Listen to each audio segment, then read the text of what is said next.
sa Direk Loren, tsaka may mga iba doon. Mga panel judges, ganyan. Pagpasok pa, may kamera sa harapan mo, may kamera sa gilid. May kamera sa gilid-gilid, tapos igaganon nila kaagad yung kamera sa 20 piraso. Iko-close up kayo kaagad yan, ganyan-ganyan. Advantage mo kaagad kung yung mukha mo kakaiba doon sa iba. Kung maganda, ang hirap maging maganda guys. Kasi pag maganda ka, ang kahilera mo lahat, magaganda lahat. So pag hindi ka masyadong maganda, ligwak ka. Pag gwapo ka, pero yung kagapuhan mo may mas gwapo pa, may mga lahi, ganyan-ganyan, talo ka na rin. Kung advantage mo, ganito itsura mo. Kasi pag pangit ka, papangitan na lang talaga ang labanan sa mga kasamahan mo, mga magaganda, ikaw may iba. So pagpasok ka agad, ang dami kong mga kaano nun. May mga foreigner, may mga hap-hap ka na. Hala, pa. Ganun ka agad dun guys, pagpasok ko. 2010, March 4. 20 kami. Pa, number dun ako sa likod. Unang 20. Hi, my name is David Junior Gontiñas. I am 22 years old and I'm a HRM graduate and I'm a vlogger. Ganun. Yan na, simple lang siya. Eh naman, hi, I'm Jason Madlas and I'm proud cum laude of ganito and a volleyball player. Ganyan. Nasi magpasikat. Hi, I'm Rhea Pilingera. I'm 19 years old and a proud single mom. Ganyan. Ano yan? Depende sa pag-deliver mo, kung anong gagawin mo. Ganyan. Hi, I'm Jessie Sarate. I'm proud magnanakaw ng ganito. Bye-bye saan? Ganyan. Hi, Mariel Herbana. Ang buttered child ng Kamigin. Ganyan. Dapat mga ganong eksena. Hi, I'm Ismael Ale. Matanda man na ko sa inyong paningin. May gout din. Ganon. May mga ganon. Pagdating, paano kaya yun? Tapos titingnan nila, tapos ang gagawin ng Direk Loren yan, pag gusto nila yung mukha mo, isusulat na kaagad. Number 012. Tapos, nakalista ka na doon, isa ka na sa pasok. Mukha lang yun, mukhaan lang yun ha. Pag maganda ka mag-deliver na, nakakatawa yung mukha niya, yung itsura. Ay, ang galing na mag-English. Hi, my name is Roger. Ganyan. Ganon. Pag ako na nandaan. Ihanda mo kaagad yung introduction mo talaga. So, ito na yung pinakaunang tipa, introduction, anong sasabihin mo sa sarili mo. Ako naka-boots ako noon, ganyan pa.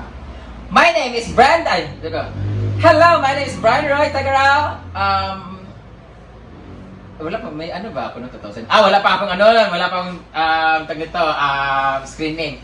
My name is Brian Roy Tagarao. I am 20, ilan taon na ako noong 20 years old. My name is Brian Roy Tagarao. I'm 20 years old and I'm a proud AAA. Ano yung AAA? All around alalay. And I thank you. Tapos ganun. Ganun ako kaagad, pasikat ako. Ayan. Paglabas namin 40 guys, pagdating sa labas, dun kayo talagay sa labas, meron mga staff ka ganun. May babasahin na nila yung mga sinulat na ni Direk Loren. Sabihin ka agad.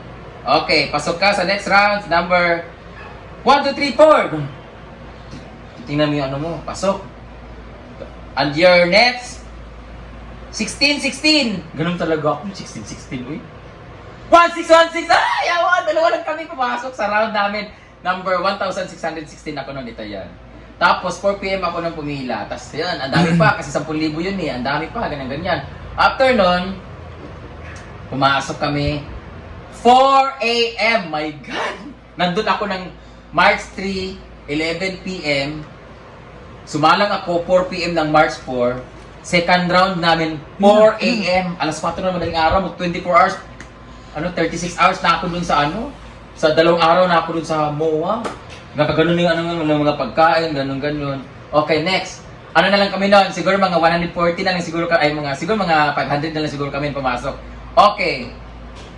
20 ulit kami. Pag 20, ito yung pinaka-importante, makinig kayo guys ha. Pagpasok ko, 20 kami. Ang nakahilera sa akin, puro mga babae at lalaki na mga may hap. Kunti lang kaming Pinoy doon na puro. Siguro mga 6 lang kami, 7 sa 20. Pagpasok, kayo. Group yourself into 4. Pag-group yourself into 4, ang napunta sa akin, 3 mga hap, ako lang yung Pinoy, tas ako lang yung pangit. So 3 sila mga gwapo na mga foreigner, ako lang yung pangit doon na bakla. Okay, linya-linya na. 4, so 5 divided by 20 divided by 4. So 5 ganon. Okay, rank yourself according to your placement. Mag-usap-usap kayo kung anong gusto nyo. Sino ang maging big winner? First, second, third, runner-up. So yun, kasi big 4 yun, di ba? Kung bibigyan kayo ng magkakataon maging big 4. bigyan yung rate ng sarili nyo and rank yourself kung saan kayo bagay. Ito na. Dahil ako lang yung pinakapangit, nandun ako sa likod, ako yung fourth. Ito yung ranking namin, ako yung fourth, merong third, second, big winner, siya, ganyan. So, facing na judges dito, andito yung mga ako nandun sa likod. Ganon din, sa kabila din, yung limang grupo. Hoy, sama! Sa kabilang grupo din, meron din first, second, third, fourth, ganyan. So, ako yung naging fourth ngayon, tinitest ni Direk Loren. Ito. Sa Direk Loren. Wala na bang lilipat? Wala na bang magbabago ang isip? Ganito, ganyan. Ay, baka magalitan ako nito, no? Kaya sinabi ko yung ano, no? Yung Process? Yung process. Tips lang naman. Tips lang naman to. Okay. Okay, sabihin nila, ay, hindi naman to eh. Ano lang naman to? Second, ano lang naman to eh. Iba naman yung processing sa loob eh. Iba-iba naman yung ano. Iba kasi iba din sa lahat. Sa dami din ginagawa sa amin eh. Ito.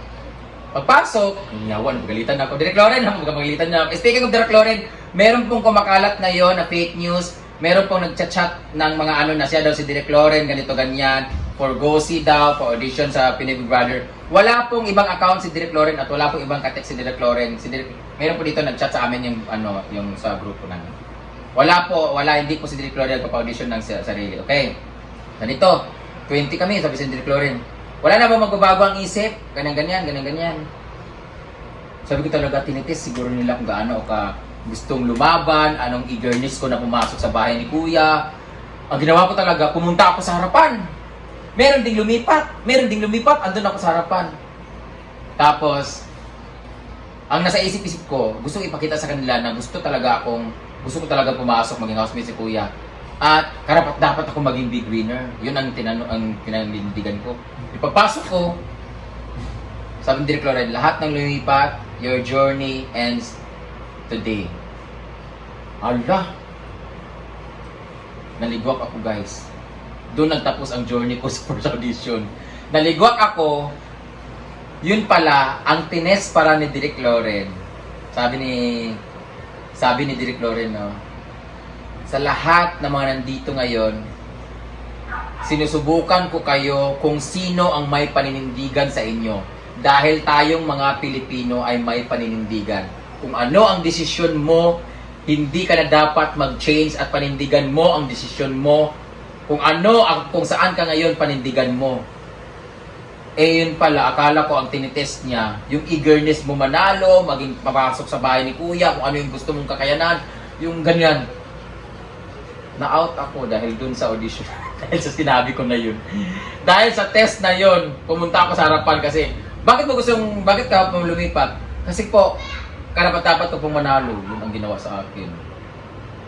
Doon ako naligwak sa second round sa Pinoy Big Brother. Then after that, sana kung pumasok ako doon sa audition na yun, ang next na round na yun, yun na yung mga piring-piring.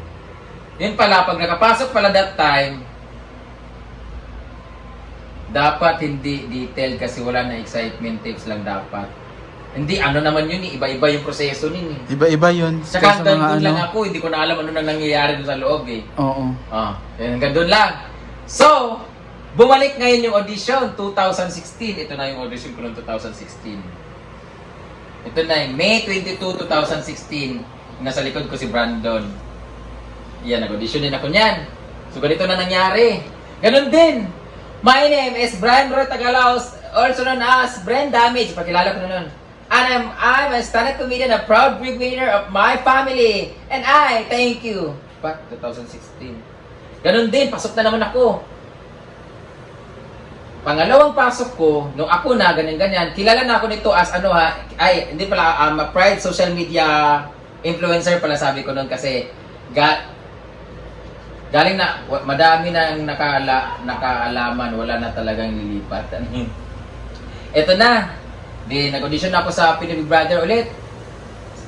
Hindi ko alam kung anong season mo sa 2016 na to. Kilala na ako nito sa social media. Pagpasok ko sa ngayon dito na yun sa ABS-CBN. Pagpasok ko, pasok na naman ako sa next round. Naka-live pa ako nun. Nandun ako sa second na round, ang ginawa naman sa amin, acting naman. wala na yung ano, yung hindi ko na kasi naabutan yung ano dati kasi hindi ko naabutan kasi pinaalis ako kaagad, di ba, nung sabi na anong gagawin mo, ganyan. So pagpasok ko 2016, kapasok ko sa first round, second round, group yourself into 5. Pa, group yourself into 5. Binigyan kami ng eksena. Ang ginawa eksena sa amin noon, merong situation na ibibigay, tapos pagbigay ng situation, kailangan gawin niyo yung karakter mo. Halimbawa, ikaw yung Marites, ikaw yung doktor, ikaw yung pulubi, ikaw yung ano, kasi iba-ibang karakter namin doon, 5 kayo. At ang nangyari, kunwari merong hinimatay, paano mo ngayon, halimbawa, sa isang kalye, merong hinimatay na matanda, paano nyo ngayon isusugod sa ospital yung matanda na dapat hindi nagtatagalog, dapat English? Hindi na namin alam. English yun. Albularyo, dapat ako yata yun. Ang napunta sa akin na role, albularyo. Tapos Ingleserong albularyo. Hey! Ganun-ganun. Basta, yun yung mga eksena nun. Panda. English speaking. Hindi ko magampanan yung trabaho ko kasi hindi ko alam paano mag-English that time. Until now, hindi pa naman masyado. After that, pinili na yung ano. Alam mong napili yung mga gwapo at mga ganda yung napili ng 2016 na yun. So, naligwak na naman ako, second audition. Third audition ko, sa ano naman siguro? Sa Kumu. Kumu naman, kasi 2018, nag-ano na ako noon. Nag-Miss Q&A na ako noon. So, Kumu na ako noon. Yung ginawa ko, audition na, artista na ako noon kasi ano na ako noon, ang sayay ake, nag-Miss Q&A na ako. So, nag-audition ako, artista na ako noon. Sa Kumu naman, yung mag-send ng video sa Kumu. So, after mo mag-send ng video sa Kumu, papasok ka sa next na level, yun na yung may mga tag nito, may mga coins na, yung may mga ganon, gagawin na mga challenges sa Kumu. Naligwak ako kaagad, hindi ako nakapasok. Siguro dahil artista na ako that time, tas mga bago yung kailangan nila.